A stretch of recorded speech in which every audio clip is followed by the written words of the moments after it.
Hilariously, and well-deservedly, Harry and Meghan have been voted some of the most disliked public figures. Once again, years in a row, nobody can take their crown. Really, their popularity started sliding downwards after the wedding, way back in 2018, but there were rumblings even before that. A lot of us, even just in the engagement interview, felt something was very off with Meghan Markle because she's always acting, she comes across as a real serious try-hard, which is suspicious. It always makes you wonder, who else comes across this way? People who you cannot trust in real life. That's who comes across that way. Swindlers, cheats, people who are abusive in relationships, manipulators, and we've unfortunately, almost all of us have come across people like that before. So it's not just bullies or mean girls in school, but people who will actually screw stuff up for you in real life or screw you over in real life and smile to your face after they did it like nothing's wrong, nothing at all. It's those types of folks who act like this and give off this contrived, try hard, fake energy is usually people like that who you learn to kind of have a red flag. And so for many people, myself included, could not watch the engagement interview without seeing some sinister signs. But the most pivotal moments in Harry and Meghan's public life history have led to their immense dislike. There are really, really big moments that turned the tides of how Harry and Meghan have been viewed. So today, let's count down the top 10 most important moments in their history that have contributed to them being most disliked year after year after year. Just why they are disliked. The biggest reasons, the most voted of this is what really did it for me type of moments that had the biggest negative responses that have contributed most to this disliked status that they now enjoy. In one of their earliest scandals that damaged their public standing a great deal, but also had severe consequence for their roles in general, at the time they were senior working royals, was when Harry had positioned himself as an environmentally conscious royal, speaking about climate change and lecturing people on climate change and reducing their carbon footprint. But then he turned around and he and the Meg had been found out by the press to have taken multiple private jet flights in just 11 days. Less than 2 weeks, they took at least 4 private jet flights. Short distances. They could have done a train ride and it would have been almost the same amount of time. And each and every time they have been sighted traveling, almost exclusively it's been private. Harry and Meghan have never been spotted on a commercial flight, I don't believe. Especially not Meghan all by herself. And I think Harry might have been spotted on a commercial flight once or twice, but mostly it's private. And this was worse for Harry and Meghan because William had been regularly spotted on commercial flights around the same time before this happened and since it's happened.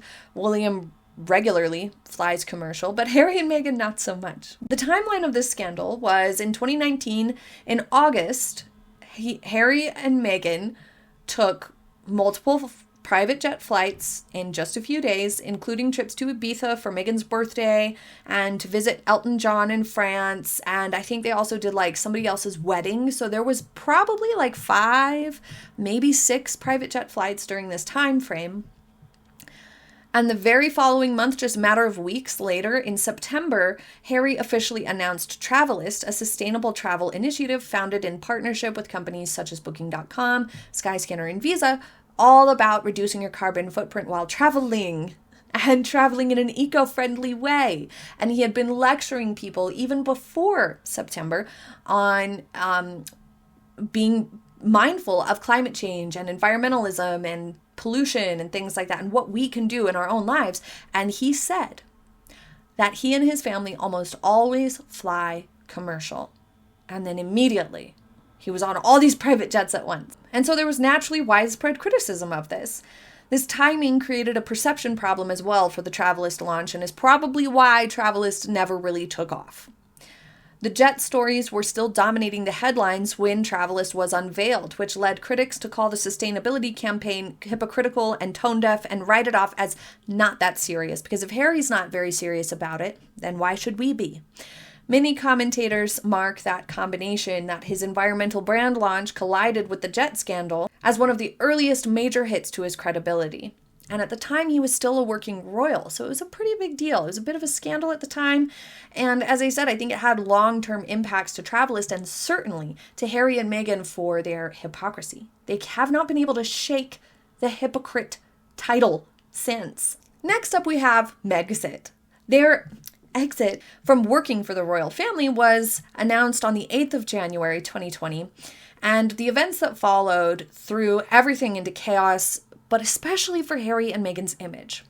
It not only made the couple look petty and petulant, but the way in which they did it, the way in which they announced Megxit and participated in the Sandringham Summit, tarnished their reputation as lacking professionalism forevermore. When they announced that they were stepping back and aimed to become financially independent and sought out more privacy, it generated a huge fallout with the public. Even supporters were dismayed and sort of shocked that Harry and Meghan would do this, and a lot of royal watchers were kind of relieved because Harry and Meghan were just not doing a very good job in their position. Critics argued that the tone was abrupt, which fed into narratives that they prioritized personal brand over duty, especially the fact that they did blindside the monarchy. They didn't actually clear their statement with the monarchy before they posted it. That's really rude and shitty to do to a grandparent, I just have to say. But it's no secret that Megxit was a huge moment for how people perceived the couple. At first, I think some people, though, still gave them the benefit of the doubt of like, well, maybe they really will go off and live privately.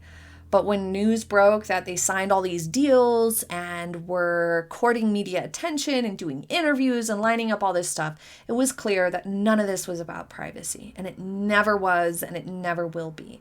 So once again, hypocritical, but also just the character of them was revealed in the way they handled Megxit. Probably one of the most pivotal moments for public perception slipping was the entire Oprah interview, because it had so many blatant lies, but also because what they were complaining about seemed so small and silly, and that's just very unbecoming.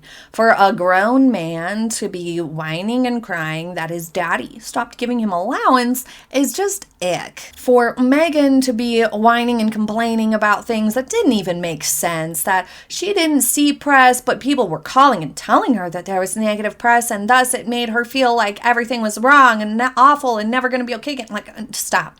That family wondered what the baby might look like in a positive way, I should add.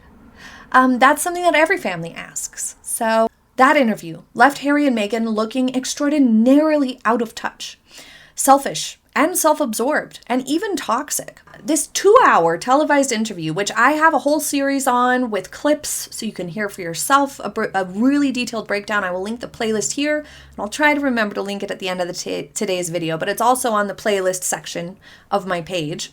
But the Sussexes made major revelations, and many of them were later found out to be lies, exaggerations, mischaracterizations, taken out of context, fabrications, and contradictions of other things that they have said since.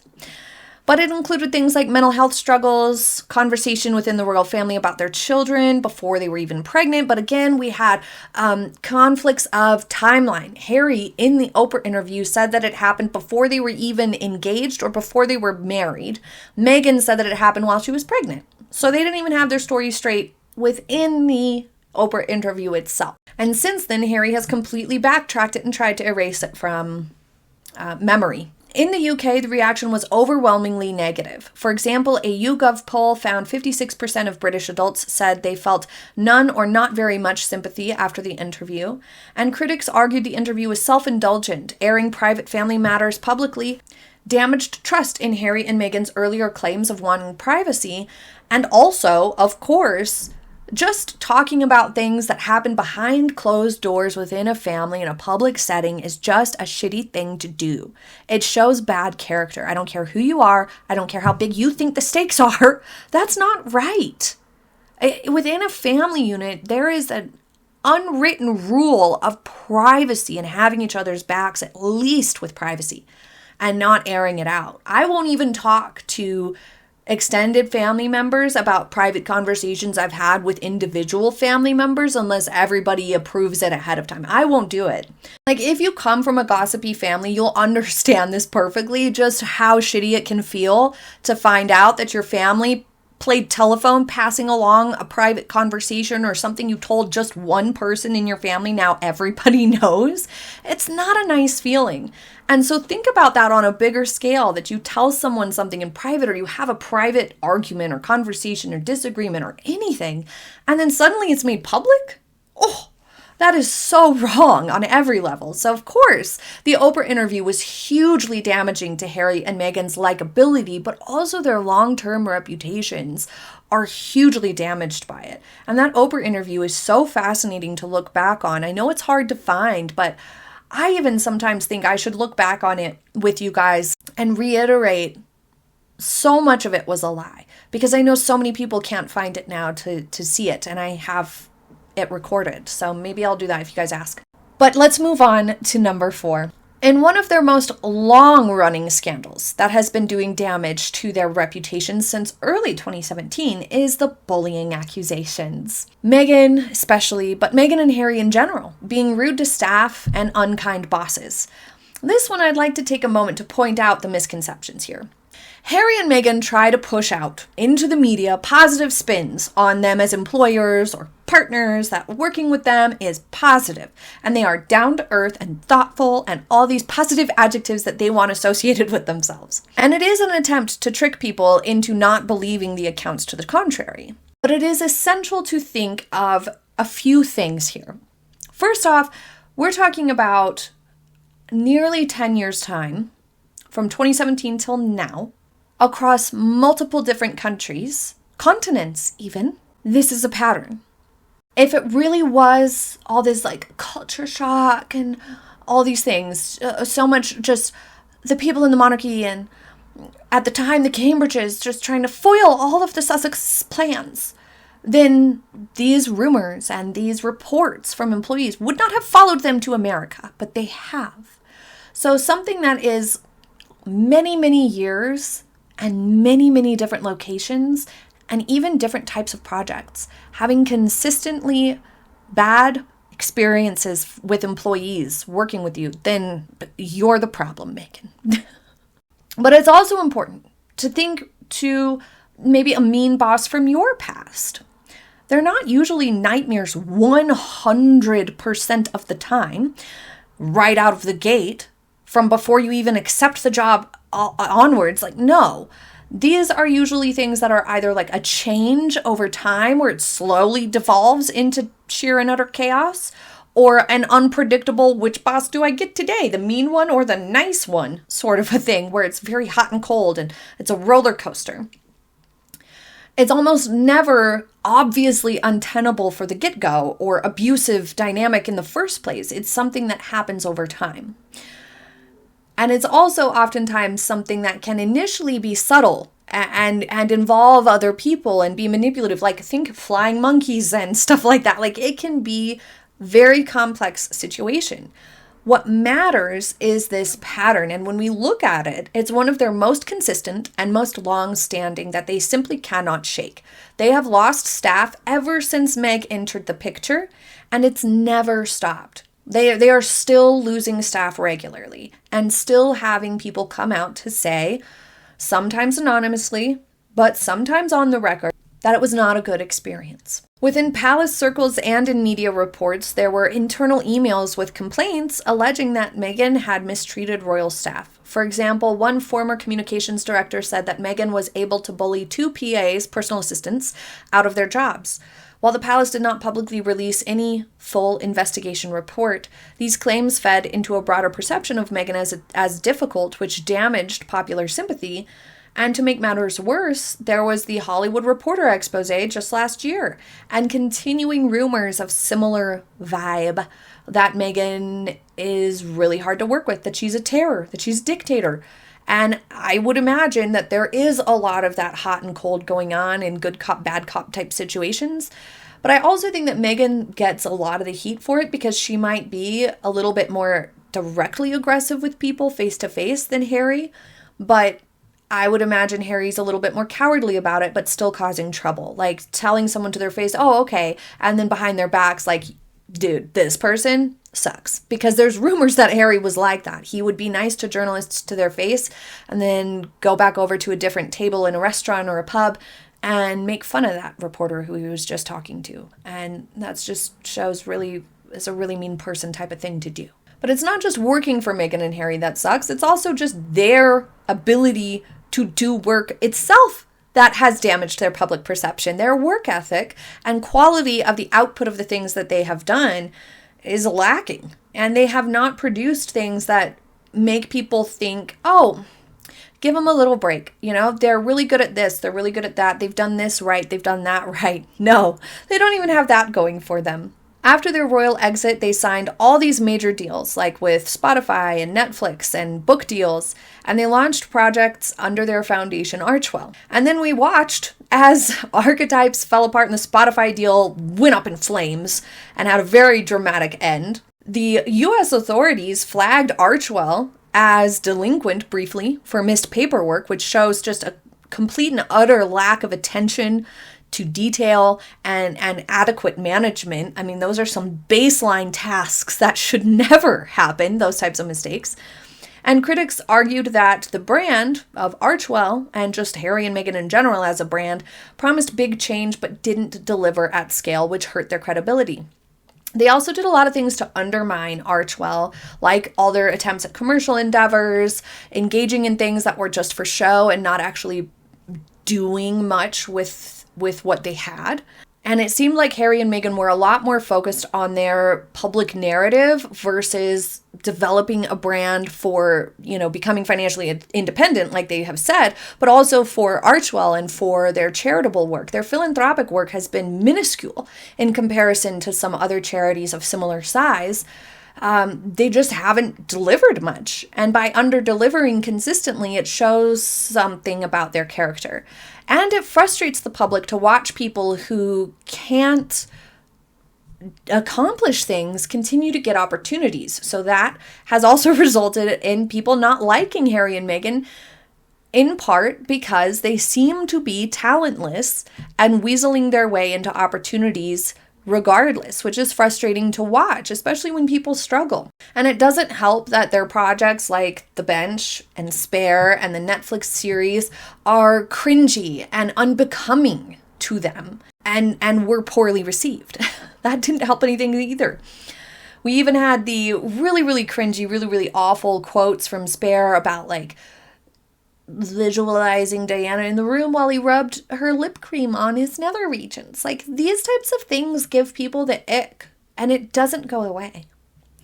So here we have established halfway through this list that Harry and Meghan are hypocritical, selfish, liars, mean, and lack all manner of work ethic or credibility in any department. And we're only halfway through the list. This next one made me personally quite offended. I was pretty irritated with Meghan for this, but when the Uvalde school tragedy happened, Meghan went and visited the memorial, like the very next day or something like that, in Texas in May 2022. And she insisted that the visit was personal, yet it coincided with filming and media announcements and generated uproar that it was a photo op. She had camera people in tow. She had all these security guards that made people stand back from the memorial when she went to put flowers down. And she publicized it. Whether that's fair or not that people criticized her for it is debatable, I suppose. But I sure do think it was a big mistake and not right. Moments like this reinforce perception of opportunistic activism or symbolic activism rather than organic support. A similar reaction happened when the California wildfires happened last year or earlier this year. It was fake statesmanship. It was uninvited. It was unwelcome. It was self-important. It was attention-grabbing. They called the press and let them know. They were cosplaying faux royals in America, and that is a ticket to being hated. But it's also just the sheer audacity and questionable character of somebody going around to sites of tragedy, uninvited, doing nothing but getting press for yourself. It's disgusting. And I absolutely hated that type of behavior from them. I find it deplorable in every way, shape, and form. It was gross. It is gross. It still is. And they need to seriously knock it off if they want to salvage their reputations. But also, just like in general, their motives were obviously to try to appear a certain way. And that is the only reason why they showed up to those places. And it backfired. And it made them more disliked than ever before, for obvious reasons. Next, we have Harry's memoir spare in general, but also this persistent us versus them, the royals versus the Sussexes, framing that Harry and Meghan continue to push out onto the public. Every interview from Harry and Meghan somehow touches on them positioning themselves against the royal family, even in a sort of sideways, indirect manner. Harry's memoir, if you could call it that, Harry's fictitious memoir, published January 2023, made several unflattering revelations about his family, including previously undisclosed details and criticisms that happened behind closed doors in privacy, as well as some questionable stuff about himself and his view of things, the way he spoke about certain journalists or even a teacher in a disparaging manner also didn't endear him to anyone. And many people in the UK and across the world saw it as airing your dirty laundry, and it further alienated monarchy-supporting public as well as people who just think that that's not a good thing to do. People felt Harry was breaking a family code, just a general code of decency, that things that happen between family members are not for public consumption. As I said before, it's just generally a really shitty thing to do to anybody, but especially a family member and family members who are also in the public eye is extra manipulative and crappy for Harry and Meghan to do that so often, repeatedly. And remember, all these projects where they were doing this, where they were airing their dirty laundry and trying to say negative things about their family members, the royal family, this was during a time where Prince Philip passed away and then Queen Elizabeth passed away. They were still releasing all these projects during this window of time when the family was grieving and going through massive season of change. Because when Queen Elizabeth passed, everybody's lives changed in so many ways because of the line of succession changing and King Charles ascending. So these are times where your family needs compassion and grace and space and support. And Harry and Meghan not only didn't do that, but did the opposite and tried to continue to attack. It was just gross and it was crazy. And like I've said before, it's essential to think about what this type of behavior means for someone's character. It's insightful. It shows you what they're willing to do to be seen as right, or what they're willing to do to convince themselves that they are right, to justify their actions, or how the lengths they're willing to go to be vindictive and inflict pain or harm on someone else. The type of person to do these things with zero compassion for repercussions is just plain and simple not a good person. And so the public rejected this, and Harry and Meghan have not been able to distance themselves from this reputation of being mean and callous and disregarding everyone else's privacy and right to live peacefully and privately. Like, they don't care about anybody else's privacy, and that's evidenced by the fact that they're willing to talk about private moments that involve other people anytime they want. It just matters if they want to talk about it or not. It doesn't matter whose privacy is being violated. So naturally, it damaged their reputation. Which leads us to number 8 on the list. There's nothing quite like being caught lying repeatedly to damage your public image, credibility, but most of all, likability. No one likes a liar. They're slippery snake of a human being. Especially people who can't keep any stories straight at all. They rapidly become pariahs in all areas and impossible to like, really. Because if you like somebody, you want to be able to defend them, and you can't really defend people like Harry and Meghan. Their inconsistencies and contradictions in public statements have done them no favors in the likability game. Let's go back way to the beginning. This pattern is so long-standing. In 2016, Harry issued a statement saying Meghan was subject to abuse from the press, and there was absolutely no evidence to support this claim. That statement was quietly removed from the royal website in 2023, which raised eyebrows, but they said, we're just tidying up. There's certain things that aren't relevant anymore. Harry and Meghan don't work for us anymore. How is this relevant? But also, like, duh. They didn't want that statement on their website in the first place. Also, their claims in Netflix and Oprah and Spare, all of these things have been questioned for being unspecific or actually inaccurate or taken out of context or just inappropriate things to share, which many felt damaged Harry and Meghan's trustworthiness. Coming in at number 9 is the very fact that Harry and Meghan are still being labeled as royalty adjacent and pursuing commercial deals while using their titles. People don't care for that. After stepping away from the monarchy, Harry and Meghan continued to be described as royals turned brand or in the royal section of the tabloids, and some of the public backlash stems from a perception that they wanted the privileges of royalty, like the access, the headline visibility, the opportunities, without the responsibilities, like public service and protocol. And then they're monetizing their platforms. And so the fact that they're using their title every time they're anywhere and doing anything, and it includes their commercial endeavors, really rubs people the wrong way. It feels icky because it is. They were told not to do this, and yet they do. But furthermore, it goes back to the whole point of a title, what that means, and how one should behave if they are titled. We recently put out a video talking about this in connection to the Andrew situation and how that may or may not affect Harry and Meghan and why a lot of people think it should. So I will try to link that video for you at the top of the page or in the description box for today's video if you'd like to go back and take a look at that. But it's also a situation where, like, Harry and Meghan could choose not to use those titles every time they do something. They could choose not to.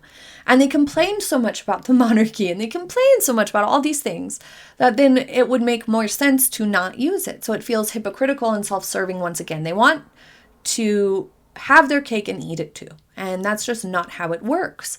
So people are automatically turned off either by principle or by virtue of it being confusing. Like, either they think, well, you shouldn't be using the titles because that's what Queen Elizabeth said, no titles for commercial profits and things of that nature. You can't monetize your title, you can't monetize the monarchy. And doing so gives the wrong impression that the monarchy somehow supports whatever it is that you're doing when they don't. So you shouldn't on principle. And other people think that it's confusing and hypocritical. Like, either you hate everything the monarchy stands for, like you said in Oprah and Netflix, and it was so horrible, then why would you want that? And all you say is negative things. This is another thing that I think has made Harry and Meghan unlikable. Bonus round here, that they have never said anything positive about the monarchy. They've never said anything positive about it, or the outreach that they do, or the amount of charitable initiatives they fund, or good things that they do. They don't point that out ever. They don't even point out positives about their experience, that they got to travel to beautiful places, that they got to meet wonderful people, that they did have a lot of support. Even just that they had amazing opportunities while they were part of the royal family. They have never acknowledged not one positive thing about their time with the royal family or about the royal family in general. Not once have Harry and Meghan made a public positive comment. That's insane.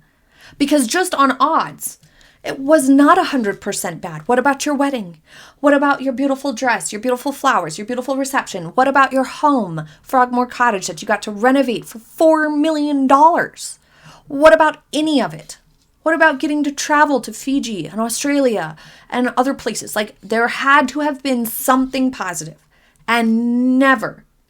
The $1 million clothing budget, Meghan, that's not a positive. You didn't have anything positive to say.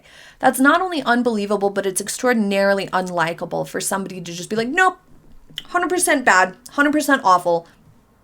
That's just somebody being petty. But let's move on to number 10. Harry and Meghan have alienated themselves from key audiences, like the media, certain journalists they have it out for and are petty with, like, no, they can't come to this event. Business partners, potential business partners, and just the general public, including the UK and everywhere, because Harry and Meghan's addiction to self-promotion. It's not very becoming, and it's not very likable for somebody to constantly be so entitled to push themselves out onto the public constantly.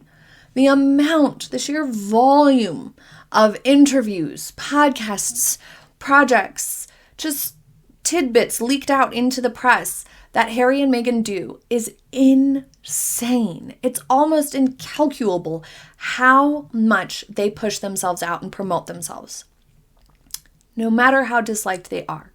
We have never had a break from them.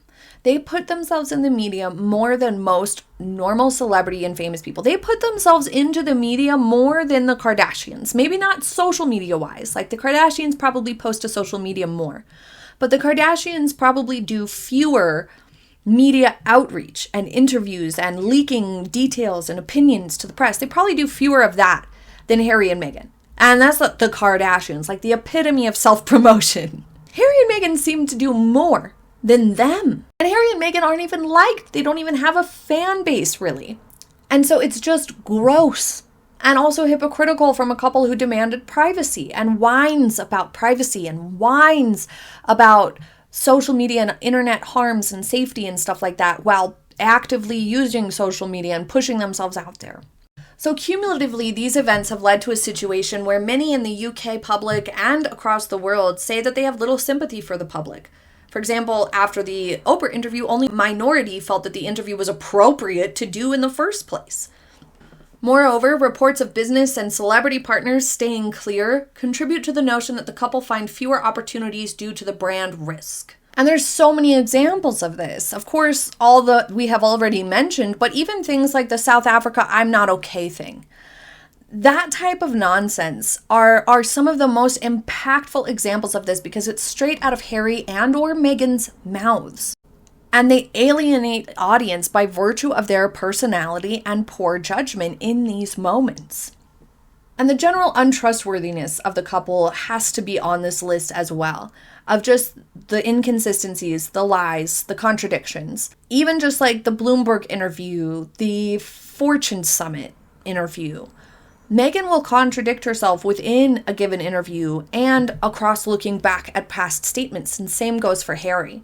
There's almost never a clear connection and being rooted in reality, a clear connection to the truth. It's almost never present with Harry and Meghan, and it's impossible to like somebody like that. There's more reasons, of course, for their massive dislike that they are now enjoying. There's a lot of reasons why people don't like Harry and Meghan, but this is my list of the top 10. Not only are they proud hypocrites, selfish bullies, lazy, self-serving liars, but they're also known to use tragedies to try to advance their image, which is repulsive. They are fixated on small problems, repeatedly bringing them up in an attempt to justify their choices and actions, which are clearly wrong, a trait no one really likes. How is it likable to constantly repeat old stories and act like they're big deals? Stuff like that makes sense to the world of like, what? What are you doing? Like losing the perks when you quit your job? Why are you complaining about that? Like losing your allowance in your 30s? Why are you complaining out loud about that? What is wrong with you? Let it go. Be still with your choices. Move forward. Stop looking back and blaming. But they always try to pit themselves against very popular royals, and it backfires. They also try to pit themselves against just the public at large, the entirety of the UK. Remember, that was the initial narrative. The UK just hates Meghan. Okay. No. Meghan betrayed the privileges she was given, and people didn't like that. There's a big difference. All this just makes Harry and Meghan look like whiny, illogical bullies, because their reputation also includes plethora of examples over exaggerating complaints, trying to play victim, making things seem way worse than they were. And as I've said before, there is a time and place to speak on personal struggles or things that nature, sure, of course, but it should never become your identity and the only thing you talk about every single time you do anything or go anywhere. That's just not healthy. But it's also not likable because everybody has struggles in life, things that didn't go how they wanted. And to make it your identity and elevate disappointments to some of the most important things about who you are is just a negative way to be. And it's a negative outlook to constantly fixate on these things. That's what Harry and Meghan do and what they have done. Therefore, their image is negative. Almost every time you hear a Harry and Meghan, there's a negative tone or complaint or something about it is negative. Something within the content is negative, even if it's just pointing out a problem. They rarely push themselves into the positive spin of things, the optimism. But that's what really people like. People want to hear, even if they hear something negative first, they want to hear a positive outlook at the end. That they want to be reassured that there is hope, that things will be okay, that you still have a positive spin to add on at the end. And Harry and Meghan never do. It's always just negative. The whole thing entirely, the whole vibe is negative. And so they've curated this malcontent image for themselves through the years across many pivotal, important moments. But most recently, we've seen Meghan try to play the celebrity field, elbow her way into things, invite herself to high-profile events. And then with that opportunity, just like with the royal family opportunity, she fails to behave. She fails to act normally, look graceful and effortless, or be gracious about it. She fails to be magnanimous or generous or genuine. And it's always a show. The quality of work or product or output, I suppose we could say, is objective to an extent. Even things like the lack of style sense or looking poised, one could argue, is less important than substance, but it still matters. And ultimately, Harry and Meghan have no substance behind anything. So then you're left being like, this looks like a mess, it sounds like a mess, and it's negative, and there's no substance here. So of course they're disliked. So for this list, we aimed for the maximum damage to public image. Exactly what ruined Harry and Meghan's image and reputation. But what do you think should have made it onto this list that is a really impactful moment that did big damage to their public image that I did not put on the list? Leave it in the comments. Thank you for joining me for today's video. I sincerely hope you enjoyed it, and I hope you have a happy day ahead. I'll see you next time. Bye!